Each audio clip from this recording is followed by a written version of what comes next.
Yo, what is going on YouTube? I am Germ here. Today we are on the Twitter account of Doublelift. It is weird to see that his @ is now at Doublelift1. Obviously it was TSM Doublelift before, but that is no longer. He is now not with the TSM organization. He is now a retired free agent, whatever you want to call it.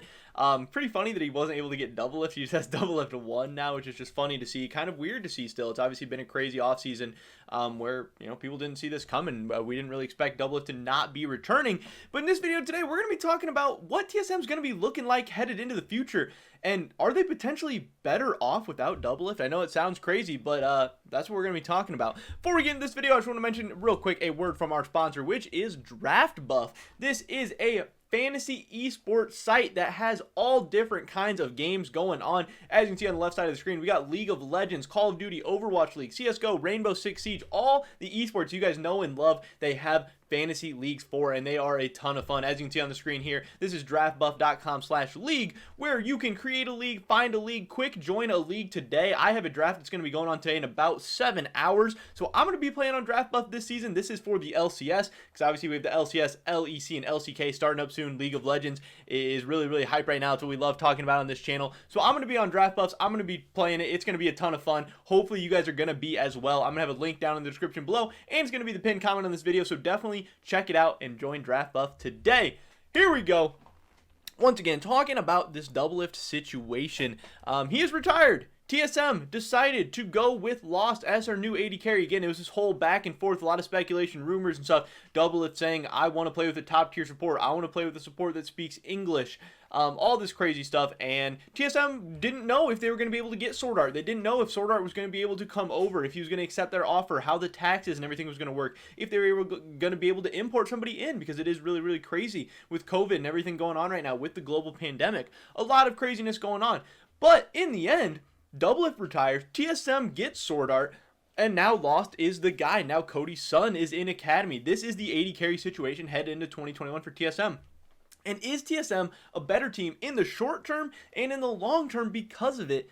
That is the question. I know this is going to be pretty controversial and a lot of hot takes and stuff going in every direction, because there's a ton of TSM fans, a ton of Doublelift fans, and there's some Doublelift fans that don't like TSM, they never did, and now they're like, oh, TSM's going to regret this, treating Doublelift like this. There's a ton of TSM fans who didn't really ever like Doublelift to begin with, because obviously Doublelift came up on like CLG, and there was this big rivalry. So there's a ton of TSM fans and a ton of just League of Legends fans in general with all different kinds of opinions about this topic. But I just wanted to look at some stats, kind of break this stuff down, talk through some stuff. So I wanted to first start off by taking a look at some stats. This is from the LCS Spring 2020, and sorry if some of it's going to be cut off. I know my camera's going to be covered some of it. We'll do the best to kind of talk over what is going on. So obviously this was one of the worst splits of Doublelift's career. He was on a very talented team, Liquid team. Yes, they went through some issues of not being able to get Broxa right away. Once Broxa came in, he wasn't very good. They still had to work with synergizing him in with the team and stuff, but they still had Jensen, CoreJJ, Impact. This team was absolutely loaded, and they actually failed to make the playoffs, and a lot of the blame did fall on Doublelift's shoulders. Actually, at different parts in the split, he was benched for Tactical, who's a new up-and-coming player, obviously, and we all know how that ended up working out. But when we actually take a look at the stats, here's what kind of Doublelift was doing in Spring 2020. He was receiving a lot of hate and a lot of the blame, again, for what Team Liquid was doing. So as far as gold per minute, Doublelift was actually the 3rd ranked player, which means he was getting a ton of resources. He was generating gold. I believe he had the highest CS per minute in the league, and that is part of Doublelift's talent, is obviously how good he is at CSing and stuff, but also in competitive League of Legends, that is also somewhat of how the team is deciding to play. Who they're deciding to allow to catch waves, who they're stacking up the waves for, who they're allowing to collect resources. This could be jungle camps, waves, whatever. So part of it is that Team Liquid was playing around Doublelift, playing around bot lane, and obviously that was going very unsuccessfully because their record wasn't even good enough to make the playoffs in the end. Obviously, they turned it around a little bit towards the end of the season, but for a while, Team Liquid was in a very bad position. They weren't winning a ton of games. They were trying to play through bot lane, and Doublelift was not doing well enough. We see his gold per minute. Again, he is 3rd. Really, he's 2nd because Tactical only played 3 games. So really just him and Sven generating a ton of gold per minute. But when we actually take a look at the damage per minute charts, this is where it gets crazy, because again, we saw Doublelift getting some of the most resources in the league, but he's actually the 2nd to last ranked AD carry in terms of damage per minute. Only Wild Turtle was doing less damage per minute as a starting AD carry than Doublelift. Now it's crazy because again, he was getting a ton of his team's attention. He was getting a ton of his team's resources. He was getting a ton of CS, a ton of gold generated into him, a ton of gold put into him, and he was not dealing the damage to carry and win games. And obviously we see that in his 33% win rate in the spring split of 2020. This is when he was just getting a ton of the blame for what things were going on, because people see this. People see that Doublelift is getting the gold. He's getting the advantages. He's getting, they're playing through the bot side, and they are just losing. Doublelift is not playing well enough.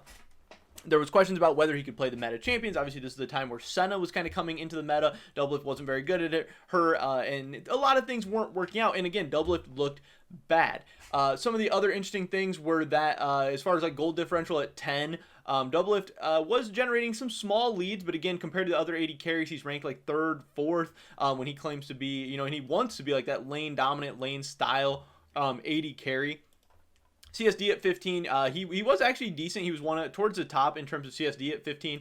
So he was kind of doing a lot of that lane bullying, lane dominating style. As far as first bloods, he was kind of towards the bottom, not picking up a ton of first bloods, and honestly dying for first blood a lot more than any of the other starting carries in the LCS. So it was a really weird season for him. He was dying a lot in the early games. He was getting a ton of gold, attention, pressure, and resources from Team Liquid, and they were not being able to generate those into leads. And this led to, obviously, Team Liquid eventually deciding to go with Tactical as their starting 80 carry headed into the summer split. Team Liquid, we see, turn things around. Obviously, they performed very much so better in the summer split once they got rid of Doublelift, once they went with Tactical full time. And that was not a great look for Doublelift, but obviously he ended up getting the last laugh, as even though TSM finished lower in the regular season, TSM would go on to win the championship. They would go to Worlds, but then maybe Team Liquid gets the last laugh as Doublelift goes 0-6 at Worlds. Really, really weird thing. Now, if we fast forward and look at the LCS summer split, obviously this is when TSM Doublelift is what we got. We see a lot of the same things where Doublelift is still not really playing great. Again, as far as CS per minute, he is towards the top, number 1 in CS per minute, him and Tactical. Gold per minute, he's number 2, just a little bit behind Tactical. But in terms of damage per minute, and again, some stats can be skewed. It depends on your team comp, what champion you're playing, a lot of that different stuff. Doublelift did play a lot of Senna, stuff like that, but he is 5th place in terms of damage per minute, despite getting like some of the most resources, highest farm numbers, all this stuff in the league. And again, Doublelift prides himself on being this kind of lane dominant, lane bully style 80 carry. He talks about it all the time. He wants to pressure lanes, he wants to win lanes. And another thing is, you could say Biofrost and Treats were not very good during Doublelift's time on TSM. But I would argue that that Doublelift was not that great either. As far as gold differential at 15 minutes, again, Doublelift was not generating many leads in the summer split for TSM. He averaged a deficit in gold at 15 minutes, but it was not because of CS. Again, he had a lot of CS. He was up on average 8 CS at 15 minutes, one of the higher CSing 80 carries in the league, and he's always been that. He always has really, really insane high CS numbers, but he was not translating this into kills, into damage, into leads for TSM and his team. And again, first blood percentage, he was the lowest ranked 80 carry in terms of getting first bloods, which again is not great if you are saying you want to be a lane dominant, lane style 80 carry. That's what he constantly said. That's kind of why he liked playing. He says he liked playing with Biofrost instead of Treats, because with Bio, he said he felt like they could generate leads more in lane and could play more aggressive in lane, where he didn't have that synergy with Treats. But again, the numbers would not back that up. The number would say this would not be very good. He wasn't dying for first bloods anymore in TSM, so that's a little bit better. But in the end, again, stats only tell you half the picture. You actually have to watch the games. And for me, Doublelift never really passed the eye test. Again, I watched every single TSM game, and most of the time I was not impressed with Doublelift, and it really kind of boiled over with me in the summer playoffs when FBI just kind of stomped all over TSM in those games, and it really looked ugly. That's when I started finally realizing that Doublelift's prime was probably gone. He was probably not going to bounce back. He just looked really, really bad. He was getting outclassed by FBI and Huhi in a big way. And it really looked bad for him and TSM. The future did not look bright. But now, obviously, looking forward, TSM ends up going 0-6 at Worlds. The offseason plays out. Doublelift's moving on. And a lot of people are like, Doublelift had one bad year. Why are we not letting him bounce back? Why are we not letting him prove himself once again? And again, I could see the argument for it. There's a world in which Doublelift does come back in this next season and pops off and has a great year. But I do think his past is behind him. I mean, he just looked so bad throughout the year. we heard he was going to, obviously, after being benched on Team Liquid, kind of getting kicked out of the team, getting to reunite with TSM. I think if Doublelift was going to have a big resurgent split, we would have seen it in the summer. And in the summer, we saw much of the same stuff. Now, again, that doesn't mean he couldn't rebound in this next year. But as far as TSM's concerned, they're trying to be a team that's going to compete for LCS titles, which Doublelift is great for.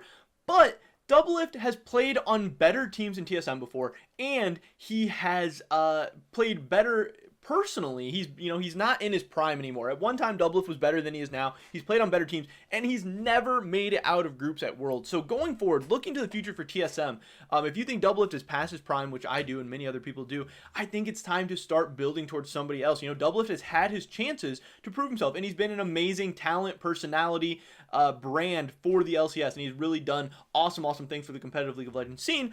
But again, he has had chances to prove himself time and time again on the international stage, and he's never gotten the job done. And again, that's even when he was in his prime. That's even when he was better and played on better teams like 2016 TSM, some of those Team Liquid teams in 2018, 2019, stuff like that. And this TSM team is not that. This TSM team is not one of those teams that is going to compete with 2016 TSM or 2018 Team Liquid or last year's Cloud9 or anything like that. This is going to be a TSM team that's probably trying to get like a 3rd seed at Worlds this year.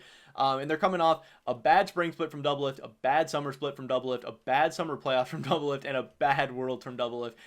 So, I mean, yes, I get why Doublelift fans would want to be like, oh, give him another chance. He's earned a chance. He's earned a chance to rebound himself. And I get that. But what have you done for me lately? It hasn't been much. It hasn't looked great. And if you watch Doublelift throughout the whole 2020 season, there are arguments to be made that he could come back, and obviously TSM considered bringing him back. But in the end, I think TSM does have a chance to be better in the long term for sure, but maybe even in the short term. Obviously, Lost has looked like a beast in Academy. That doesn't mean he's going to come into the LCS and be better in Doublelift right away or anything like that. It doesn't mean that, but it means with time, especially learning under a guy like Sword Art, I think TSM and Lost and their bot lane and just the team in general has a chance to be better over time than if Doublelift kind of came back this year, delayed the kind of development of Lost even longer.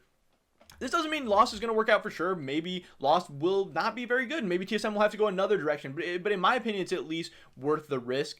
Just because, yes, Doublelift is this insane name, brand, everything is insane player with an insane fan base, and it does a lot of good for the league. But it did look like it was time to move on. Obviously, if he's having just all different kinds of issues, maybe with motivation and stuff like that, if he was considering retirement, if he wants to move on to the next stage of his life, I think now is a good time. And again, I know why Doublelift fans are upset. I know why Doublelift fans are mad. But in the end, I do think that Lost has a chance to be very, very good this year. I'm not completely sold on him, but I do think Sword Art has a chance to kind of build him up. And I think it'll be an interesting season nonetheless. And even if it doesn't work out, they have Cody's son ready to go, who honestly, Cody's son looked very similar to Doublelift throughout much of 2020. Cody's son's another guy who takes up a lot of resources, doesn't do a ton of damage, stays safe. He can win you some team fights and stuff. And that's pretty much all Doublelift was doing for TSM last year anyway.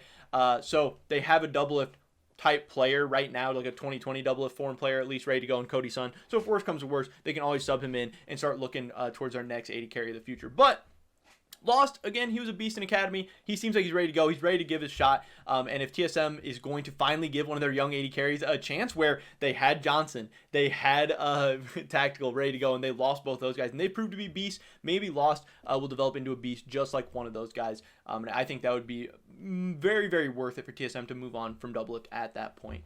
Again, if you think Doublelift deserved one more chance or one more year, whatever, I wouldn't argue with you too much, but I do think TSM is making a good decision. I think they're going to be okay, both in the short term and in the long run. But that is pretty much it for this video today, guys. Definitely drop a like if you enjoyed it. Leave a comment down below. What do you guys think about this situation? Do you think TSM is going to be better off without Doublelift, or do you think they should have brought him back? I would love to hear your guys' thoughts and opinions. Subscribe to update on my latest content. Check me out over at Twitch, twitch.tv/I_am_germ. Make sure you check out Draft Buff. Hopefully I catch you guys in the next one. But until then, peace.